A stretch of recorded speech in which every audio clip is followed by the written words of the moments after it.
하나님의 은혜가 아니었으면, 하나님의 사랑이 아니었으면, 하나님의 도우심이 아니었으면 결코 하나님 앞에 설 수 없는 존재가 바로 우리들입니다. 하나님의 무조건적인 용서가 아니었으면, 우리의 그 수많은 죄악들을 하나님이 용서해 주지 않으셨으면 죄 가운데서 멸망할 수밖에 없는 존재가 바로 우리들입니다. 그런 우리들을 과거에 이스라엘 백성에게 하셨듯이 무조건적인 은혜로 구원하셨고, 우리를 감히 하나님을 아버지라 부를 수 있는 존재로 하나님께서 격상시켜 주신 것입니다. 전적인 하나님의 은혜인 겁니다. 내 능력도 아니고, 내가 자격 있는 사람도 아니고, 내가 훌륭한 사람도 아니고, 내가 믿음이 있는 사람이어서가 아닙니다. 무조건적인 하나님의 은혜입니다. 그저 이스라엘 백성들, 한심한 이스라엘 백성들을 불쌍히 여기셨던 그 하나님의 마음, 또 이스라엘 백성들, 당신을 쫓아오는 이스라엘 백성들을 보고 그저 불쌍히 여기셨던 주님의 마음, 그 마음으로 우리를 불쌍히 여기시고 은혜 베풀어 주시고 살려주시고 여기까지 인도해 주신 겁니다. 그래서 우리들은 기도할 때마다 하나님의 은혜로 살았다, 하나님의 은혜로 살아간다고 고백합니다. 내 인생길을 돌아보니 발자국마다 하나님의 은총이었다고 고백합니다. 때로 충만해지면 살아도 주를 위해 살아도 주를 위해 죽겠다고 기도하기도 합니다. 그런데 큰 문제가 있습니다. 생각이, 입술에 고백이 있습니다. 생각은 점점 뚜렷해지고 우리 입술의 고백은 점점 단언적이고 강해지는 일, 굉장히 믿음이 있는 것 같습니다. 정작 삶의 열매가 없다는 것입니다. 오랜 세월 교회 다녀서 입은 굉장히 무성해졌는데 또 있어야 할 열매는 보이지 않는 것입니다. 여러분을 탓하는 것이 아닙니다. 우리의 모습이 그렇습니다. 저의 모습도 마찬가지입니다. 목사님들 모임에 가면 예전에는 제가 항상 막내입니다. 너무너무 좋습니다. 어디 가도 얻어먹으면 되고 사주는 거 먹으면 되고 너무 좋아요. 어느새 세월이 흘렀습니다. 목사님들 모임에 가면 제 위에 있는 사람보다 나이로나 모든 면에서 저보다 어린 사람이 훨씬 많습니다. 어디 가도 커피를 사도 제가 사야 되고 음식을 먹어도 제가 돈을 내야 됩니다. 그렇게 됐습니다.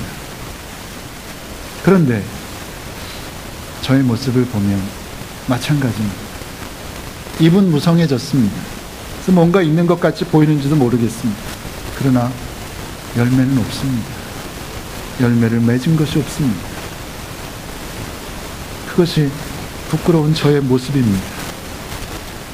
그러니 본문에 열매 맺지 못하는 무화과 나무는 오늘 저의 모습이고 어쩌면 오늘 여러분의 모습인지도 모른다는 것입니다. 포도원에 나온 주인이 열매 맺지 못한 무화과 나무를 봤습니다. 3년 전에 심은 것입니다. 잎만 무성해졌습니다. 열매는 하나도 없습니다. 화가 났습니다. 포도원 주인이 명령합니다. 이 나무를 당장 찍어버려라. 어째서 땅만 버리느냐. 화날만 합니다. 왜 화날만 합니까? 원래 이 나무는 심길 데가 없는 겁니다. 버려져서 그냥 말라 죽어버려야 될 나무인데 이 주인이 은혜로 무화과 나무를 포도원에 심어준 거 아닙니까? 그런데 열매가 없습니다. 화가 나서 찍어버려라. 어째서 땅만 버리느냐 그랬습니다. 이 나무는 이제 찍혀서 불에 던져올 운명에 처합니다. 당연한 결과입니다. 그런데 그때 포도원 지기가 등장합니다. 그는 마치 열매 맺지 못하는 것이 자기의 잘못인 것처럼 진심으로 주인에게 사정합니다. 금년 1년만 그대로 두어달라고 간청을 합니다. 그리고 1년 후에도 열매를 맺지 못한다면 그때 가서 찍어버리자고 합니다. 본문은 거기까지이지만 포도원지기 덕분에 찍혀버려질 운명에 처한 무화과 나무는 다시 기회를 얻게 된 것입니다. 그 기회는 정말로 마지막 기회입니다. 마지막 기회를 줬는데도 원하는 열매를 맺지 못하면 이 나무는 찍혀 던지워질 것입니다.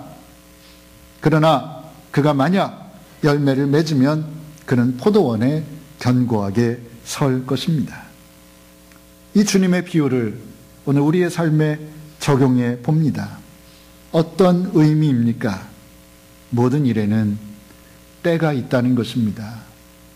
항상 젊은 것도 아니고 항상 건강한 것도 아니고 세월은 무섭게 흘러가고 그 세월 속에서 하나님께서 우리에게 주시는 때가 있다는 것입니다. 바꿔 말하면 기회가 있다는 것입니다. 기회는 옵니다. 반드시 옵니다. 그러나 그 기회를 놓치고 또 놓치면 그 다음에는 아무리 하고 싶어도 결코 기회가 주어지지 않는다는 것입니다. 그런 까닭에 때에 대한 그리고 기회에 대한 자각을 하고 살아야 하겠다는 것입니다. 은혜 받았다고, 나 예전에 은혜 받았다고, 나 예전에 뜨거웠었다고 그 생각에만 젖어서 살아서는 안 된다라는 겁니다. 은혜 받았으면, 체험했으면 체험한 사람다운, 은혜 받은 사람다운 열매를 삶 속에서 맺어야 한다는 것입니다. 하나님의 사랑을 받았으면 나 하나님의 사랑받았다고 자랑할 것이 아니라 그 받은 사랑에 합당한 열매를 삶 속에서 맺어야 한다는 것입니다. 이제는 우리도 우리의 삶 속에서 신앙의 열매가 맺혀질 때가 되지 않았느냐는 말씀입니다. 그러면 어떻게 사는 것이 열매 맺는 삶입니까? 결론은 똑같습니다. 서론이 다를 수 있고 본론이 다를 수 있어도 성경의 결론은 똑같습니다. 어떻게 사는 것이 열매 맺는 삶입니까? 하나님의 말씀을 행하는 삶입니다. 하나님의 말씀을 현실 속에서 지켜 행하는 겁니다. 실천하는 것입니다. 머리로 아는 것 아무것도 아닙니다. 정말 아무것도 아닙니다. 나이가 들면 들수록 아무것도 아닙니다. 입으로 말하는 것은 더욱더 아무것도 아닙니다. 아무것도 아닙니다. 중요한 것은 말씀대로 행하는 것입니다. 행하는 것입니다. 그래서 행함이 없는 믿음은 그 자체로 이미 죽은 겁니다. 소용없습니다. 쓸데없습니다. 아무리 열심히 교회 나와도 쓸데없습니다. 나중에 하나님께서, 주님께서 나는 너를 모른다고 말씀하실 것입니다. 열매 맺기 원한다면 하나님의 말씀을 내 삶 속에서 구체적으로 실천해야 합니다. 그것뿐입니다. 마가복음 5장에 보면 군대라고 하는 이름의 귀신 들린 사람이 예수님께 옵니다. 예수님께서 군대 귀신을 물리쳐 주십니다. 그 귀신들을 돼지떼에 들어가게 하셔서 돼지떼를 바다에서 몰살시키십니다. 그리고 그 사람을 고쳐주셨습니다. 회복됐습니다. 그 귀신 들렸던 사람은 무덤이 자기 집입니다. 무덤 가운데서 살면서 자기 몸을 상하게 하고 고래고래 소리 지르고 난리치고 사람들이 안 되겠다 싶어서 쇠사슬로 묶어 놓으면 어느새 힘도 세서 끊고 나와서 마을을 어지럽혔던 사람입니다. 온 마을의 가장 큰 골칫거리입니다. 그런데 그 사람을 누가? 예수님이, 주님이 고쳐주셨습니다. 그래서 그 사람이 깨끗한 옷을 입고 예수님 앞에 얌전히 앉아 있습니다. 기적입니다. 살다 보니 참 그런 기적도 있습니다. 그 마을 사람들의 가장 큰 오래된 고민을 주님께서 해결해 주신 것입니다. 그 마을 사람들 입장에 생각해 보십시오. 얼마나 다양한 일입니까? 얼마나 좋은 일입니까? 그런데 그 일을 경험한 마을 사람들이 예수님을 찾아옵니다. 와서 무엇했을까? 그 마을 사람들이 예수님 앞에 와서 뭐라고 했을까? 우리식으로 하면 음식도 대접하고 감사합니다. 그래야 되는 거 아닙니까? 그들이 예수님께 와서 이 마을을 떠나달라고 합니다. 바로 속히 좀 떠나달라고 합니다. 놀랍지 않습니까? 이상한 일이 아닙니까? 예수님께 자기 마을의 가장 큰 고민거리를 해결해 주셨는데 왜 그 주님께 와서 떠나달라고 합니까? 빨리 떠나달라고 합니까? 그들은 말로만 듣던 메시아를 직접 만난 겁니다. 체험한 겁니다. 그분이 행하는 기적을 눈으로 봤습니다. 그런데 그 기적의 현장에 있던 사람들의 반응이 무엇입니까? 제발 빨리 이 자리를 떠나달라는 겁니다. 우리의 눈에서 사라져달라는 겁니다. 왜 그렇습니까? 왜 그랬을까요? 주님과 함께 주님이 원하시는 새로운 삶에 대해 도전하기보다는 그냥 지금까지 살아온 대로 편안하게 내 식대로 살기 원했기 때문입니다.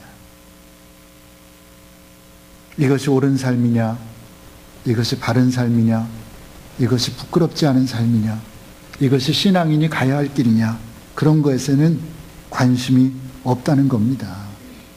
그저 피상적일 때만 관심이 있고 남들 앞에 보일 때는 관심이 있지만 그것이 내 삶에 다가와서 내가 해야 될 일이라고 할 때는 나는 하기 싫다는 겁니다.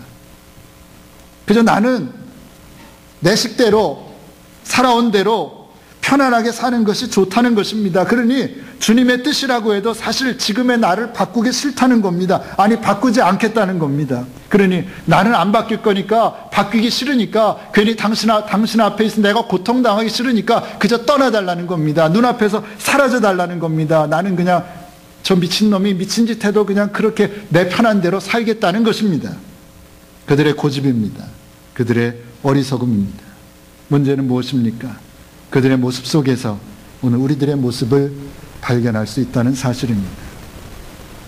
주님이 내 삶의 길이요, 진리요, 생명이라고 쉽게 말은 합니다. 그러나 그 말씀대로 사는 것은 꺼려하는 것이 오늘 우리들의 모습입니다.